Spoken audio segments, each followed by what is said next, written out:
Well, summertime is the season for growing, but the dry conditions over the past months have some of us a lot of concern. So Tracy's going to join us now with some questions submitted by our viewers. And I forgot to send you mine, but I'm sure I'm going to learn something in this segment about gardening, caring for the garden. Tracy? Well, you know what, Val? Hold your question, because I'm going to request we do this with Jennifer Brennan in a couple weeks yet again, because I've had a lot of more questions come in. So last month we discussed how dry conditions can affect our plants, and many of you had questions. So joining me now to answer those is our expert, Jennifer Brennan, Horticulture Information Specialist, Chalet Nursery and Garden Center in Wilmette. Hi, Jen. Good morning. Good morning. Thank you for including me. I feel like I'm on a talk show with all of you guys. It's so much fun. It's so much fun. Because you are. All right. Thank you. Here, I want to get to these questions. So the first question came from Phyllis, and she wants to know, what evergreens will deer not eat? Yeah, you want evergreens that have prickly needles on them. If if you want an evergreen, junipers are the best in sunny situations. Arborvitae are a little touchy because the deer will eat the arborvitae, but junipers are excellent. Other things that are really good are things like holly. And they can do the sun and the shade. Now, if you want a shrub that has well, rhododendrons are good too, but you have to be a little more careful with the way you plant them. But definitely something that has an odor to it and has a prickly needle surface or hairy leaves, fuzzy leaves. Okay. All right. Let's go to Rebecca, because Rebecca wants to know, what is a good tall shrub for privacy? Absolutely. Now, the classic one is the photo right here. This is arborvitae, and it is excellent, absolutely excellent. They come in all shapes and sizes. You can get them as tall as 18 feet.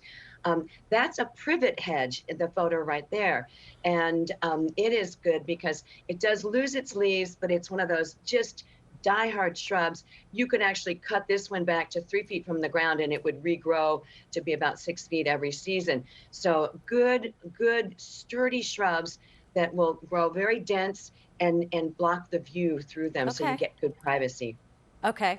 Well, this one, I had a lot of questions about roses, and Joanna was our first one. What is the best way to trim rose bushes so you get more blooms yet keep the shape?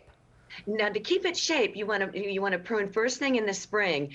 And when you're a rosarian, I'm going to talk about this photo now. All right. So when you're getting rid of the spent flowers, and that's called deadheading. So when the rose is finished, you want to prune them off. But see on this image, you want to follow the tip down to the first 5-leaflet leaf, not a 3-leaflet leaf, because the bud that comes out of that. And this is how you prune early in the season. You want to cut them all down, all of the stems down to 12 inches from the ground, because roses flower on new wood. So you want to encourage new wood to grow because you get much better flower production.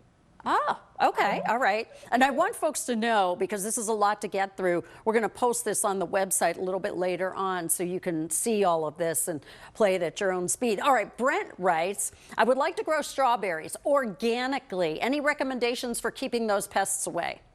Well, yes, the best is you're going to need to have fencing around the garden bed. This is my own strawberry in a hanging basket on a bird feeder hook. So the squirrels and chipmunks can't get it. Every once in a while, a bird will get one, but I actually get strawberries this way. It is one of the best way. Or you can put a wire cage over them. This is my own garden where I have wire cages over to keep all the wildlife away from my harvest. Okay. And finally, Nicole asks, why don't my peonies bloom? There's a couple of reasons. The first one is if you have, this is my great-grandmother's peony that I transferred to my house from the farm, the family farm. But the first reason is if the peonies are very old and they don't have sun, they won't bloom. This is the other reason. And this is a fungus that gets into the buds when they're just opening up, when we have a rainy April. And they're grandmas again. And what happens is that fungus gets in and causes the buds to die.